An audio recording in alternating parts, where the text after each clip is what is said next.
اللہ تعالیٰ تو قرآن میں بار بار فرماتا ہے کہ ہر کام کا پلٹنا اللہ ہی کی طرف ہے، چاہے وہ اچھا ہو چاہے وہ برا ہو، اور ہر شخص وہی اٹھائے گا جو اس نے کمایا ہوگا۔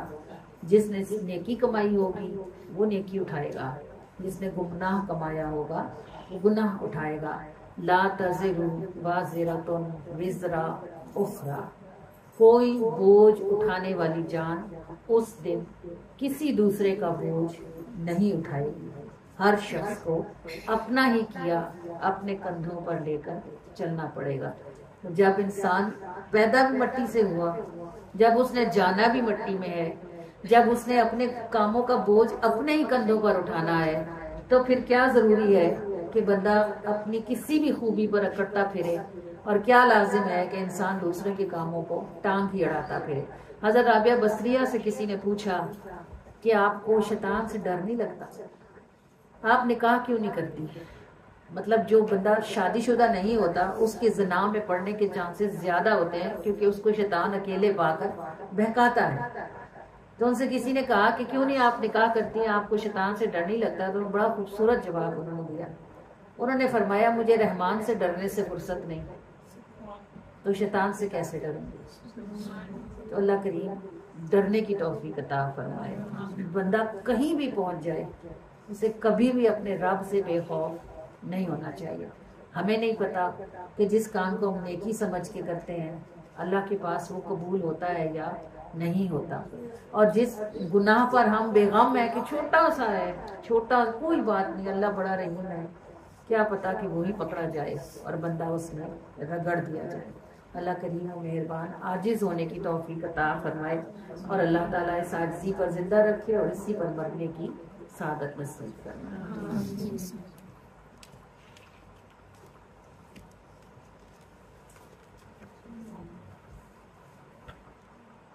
تو میرا اللہ سائی، تو میرا اللہ سائی، تو میرا اللہ سائی، تو میرا اللہ سائی، کرم کرم کرم کرم کرم کرم مولا، کرم کرم کرم کرم کرم کرم مولا، کرم کرم کرم کرم کرم کرم مولا، کرم کرم کرم کرم کرم کرم مولا۔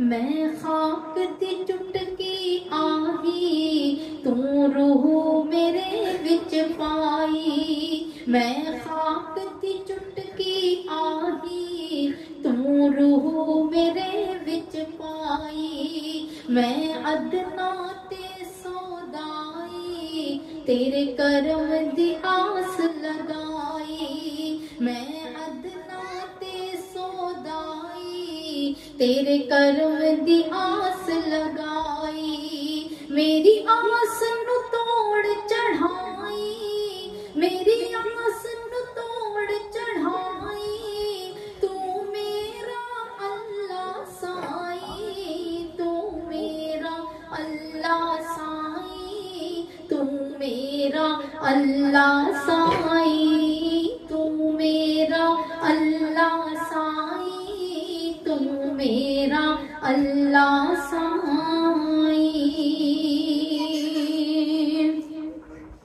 ود ماں تو پیار کریندا، بن مانگے نعمت دیندا، ود ماں تو پیار کریندا، بن مانگے نعمت دیندا، خوبی دا چرچا کردا، اے بانو کج رکھیندا، خوبی دا چرچا کردا، اے بانو کج رکھیندا، وچ حشر وی پلا پائی، وچ حشر وی پلا پائی، تو میرا اللہ سائی، تو میرا اللہ سائی تو میرا اللہ سائی تو میرا اللہ سائی تو میرا اللہ سائی میں جانتے ظلم کماندی جند ایواں وچ مکاندی میں جانتے ظلم کماندی جند ایواں وچ مکاندی تو مینوں موڑ لے آندا توبہ دا سبق سکھاندا تو مینوں موڑ لے آندا توبہ دا سبق سکھاندا کر بخشش میرے تائی کر بخشش میرے تائی تو میرا اللہ سائی تو میرا اللہ سائی تو میرا اللہ سائی تو میرا اللہ سائی تو میرا اللہ سائی تیری ملک اے تخت شاہی میرے جیاں دی تھوڑ نکائی تیری ملک اے تخت شاہی میرے جیاں دی تھوڑ نکائی ہر سانس میرے ول رہندی ندی رحمتاں والی بہندی ہر سانس میرے ول رہندی ندی رحمتاں والی بہندی تو اصلت میں پرچھائی تو اصلت میں پرچھائی تو میرا اللہ سائی تو میرا اللہ سائی تو میرا اللہ سائی تو میرا اللہ سائی تو میرا اللہ سائی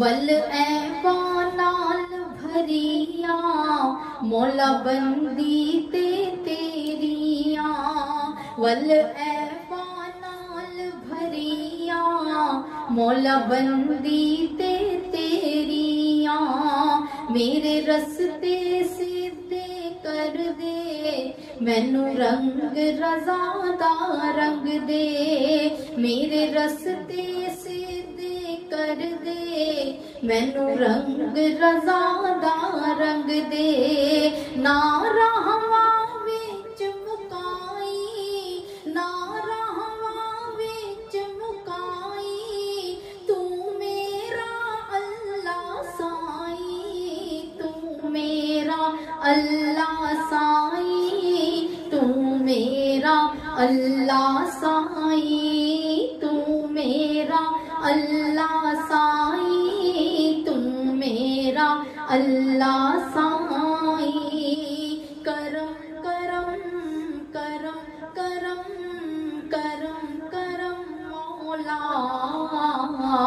کرم کرم کرم کرم کرم کرم مولا کرم کرم کرم کرم کرم کرم مولا کرم کرم کرم کرم کرم کرم مولا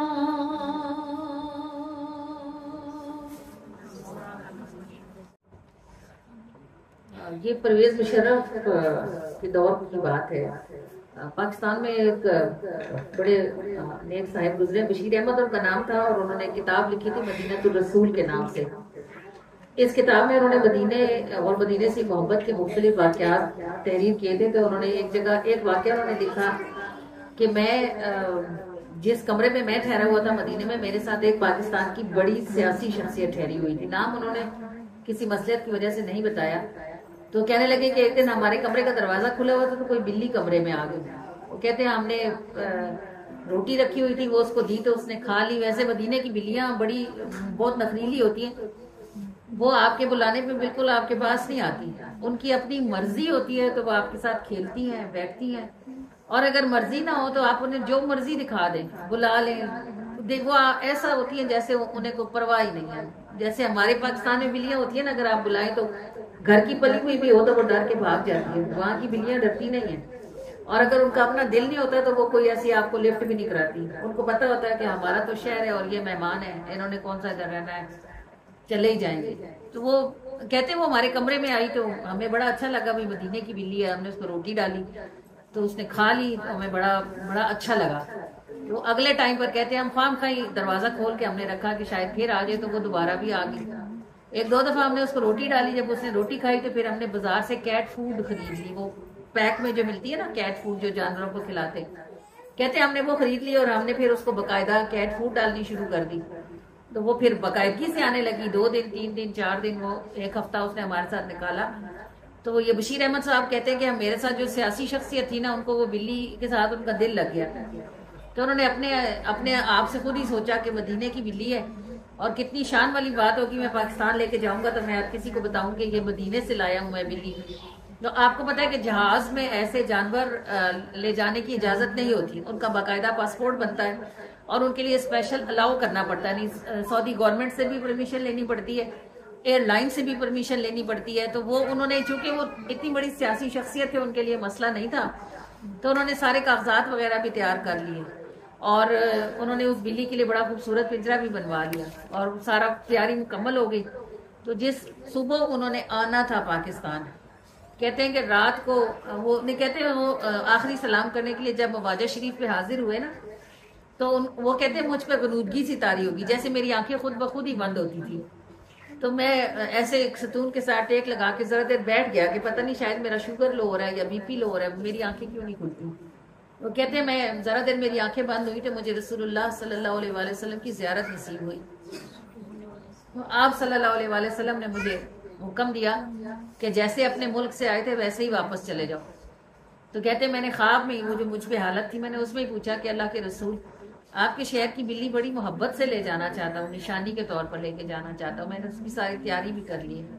وہ کہتے ہیں حضور صلی اللہ علیہ وسلم نے فرمایا 3 دن سے وہ ہماری جالیوں پر سے ہلی نہیں ہے, ادھر بیٹھی ہے اور مسلسل رو رہی ہے اور کہہ رہی ہے کہ مجھے مدینہ چھوڑ کے نہیں جانا.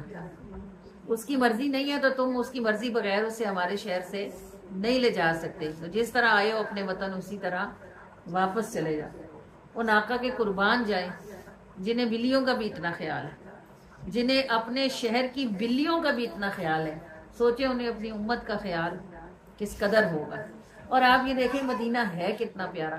یہ سب باتیں میں نے بھی اس قصے کو کہیں نیٹ پہ, آپ کو پتہ نہیں ایک چیز آ جائے تو وہ 10 رنگوں میں آتی ہے. پھر اس کو میں نے 2-3 جگہ پڑھا, لیکن چونکہ میں خود آتی جاتی رہتی ہوں اس لیے مجھے پتا ہے کہ کوئی بھی ایرا غیرہ نتھو خیرہ وہاں سے کچھ بھی ایسے جانور نہیں اٹھا کے لا سکتا ہے. پتے یا کنکر تو لوگ بیگ میں ڈال کے لے آتے ہیں, لیکن کوئی کہے کہ مدینے سے کبوتر لاؤں یا بلی لاؤں تو وہ آ ہی نہیں سکتی, کیونکہ اس کی باقاعدہ پرمیشن لینی پڑتی ہے. جہاز میں اس کا پاسپورٹ شو کرنا پڑتا ہے, اس کا کاغذ پرمیشن کا بنوانا پڑتا ہے, تب کہیں جا کے اس کو پرمیشن ملتی ہے. میں پڑھ تو بہت جگہ رہی تھی لیکن مجھے یہ سمجھ نہیں آتی تھی کہ یہ بات ہوئی کیسے ہوگی. کوئی عام بندہ ایسی چیز نہیں لا سکتا, یہ مجھے بہت اچھی طرح پتا. پھر میں نے بشیر احمد صاحب کی کتاب مدینہ الرسول میں اس بات کو پڑھا تو انہوں نے پوری ڈیٹیل لکھی ہوئی تھی کہ کوئی عام بندہ نہیں تھا, اس طرح ایک بڑی سیاسی شخصیت تھی جن کے پاس سارے اختیارات موجود تھے اور انہوں نے پراپر ورک کروایا تھا اس پہ, اور وہ واقعتاً سب تیاری کر چکے تھے, پنجرے سمیت سب کچھ بنا چکے تھے. جب ساری تیاری ان کی مکمل ہو گئی پھر اللہ کے بلی کو بھی سمجھ آ گیا. آپ دیکھیں شہر نبی کی بلیاں بھی کتنی سمجھدار ہیں. اور آپ یہ دیکھیں کہ مدینہ اتنا پیارا ہے کہ اگر ایک دفعہ اسے آنکھیں دیکھ لیں تو پھر بندے کا دل کرتا ہے کہ روح ادھر ہی نکل جائے, ادھر سے ہمارا جسم ہمارے نبی کے شہر سے واپس نہ جائے. تو وہ جانور ہے اگرچہ, لیکن اتنا سمجھدار اور سیانہ ہے, اور ان آقا کریم کے صدقے جائیں کہ وہ سمجھتے ہیں بولیاں سب کی, وہی بھرتے ہیں جولیاں سب کی. آؤ شہر نبی کو چلیں کہ سب مانگنے والوں کی جھولی وہیں سے بھری جاتی ہے. آپ صلی اللہ علیہ وآلہ وسلم نے ان اتنی بڑی سیاسی باثر شخصیت تھے وہ, لیکن وہ شہر مدینے کی بلی کے آگے بے بس ہو. آقا کریم نے فرمایا اس کو لے کے نہ جانا, 3 دن ہو گئے نہ کچھ کھاتی ہے نہ پیتی ہے, ہماری جالیوں کے پاس پڑی ہے اور فریادیں کرتی ہے کہ میں نے آپ کا مدینہ چھوڑ کے کہیں نہیں جانا. اللہ کریم آنکھوں کو اور دل کو مدینے کی وہ محبت نصیب فرمائے کہ جب آپ بھی ایک دفعہ مدینے جائیں تو بے شک آپ پاکستان واپس آ جائیں، لیکن آپ کا دل اور آپ کی آنکھیں ہمیشہ کے لیے مدینے میں ہی رہیں۔ آپ کہیں بھی رہیں، جب آپ آنکھیں بند کریں آپ اپنے گھر میں بیٹھ کے مدینہ دیکھیں، اور یہ کوئی انہونی بات نہیں ہے۔ جن کی آنکھیں اور جن کے دل مدینے میں رہ جاتے ہیں وہ دنیا میں کہیں رہیں، جہاں آنکھیں بند کرتے ہیں وہاں بیٹھ کر مدینہ دیکھ لیتے ہیں۔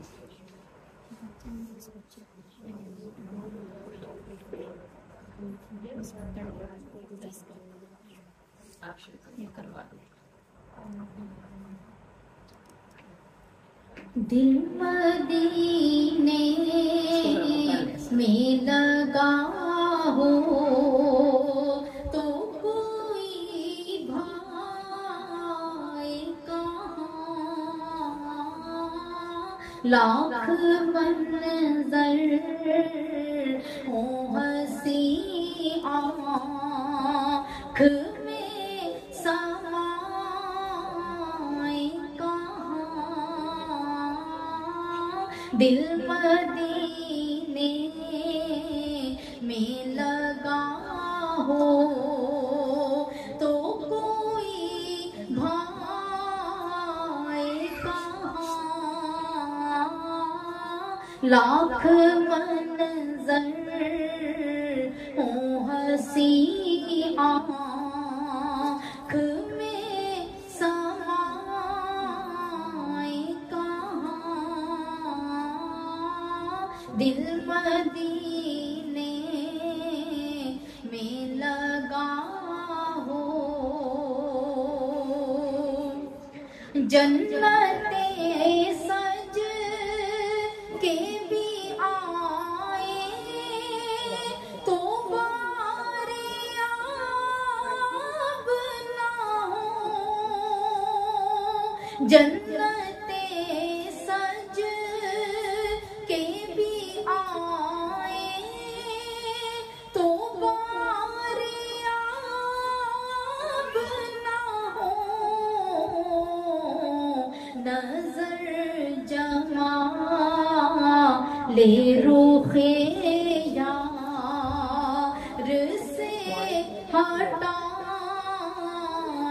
کہاں، لاکھ منظر ہو ہنسی آنکھ میں سمائے کہاں، دل مدینے میں لگا ہو، بدل کے عیش میں بھی دل کو بے کلی اتنی، بدل کے عیش میں بھی دل کو بے کلی اتنی، فراق طیبہ تیری یاد کو چھپائے کہاں، فراق طیبہ تیری یاد کو چھپائے کہاں، دل مدینے میں لگا ہو تو کوئی بھائی کہاں، لاکھ منظر ہوں ہنسی آنکھ میں سمائے کہاں، دل مدینے میں لگا ہو، ہنسی بھی پردہ ہے چہرے پہ، تان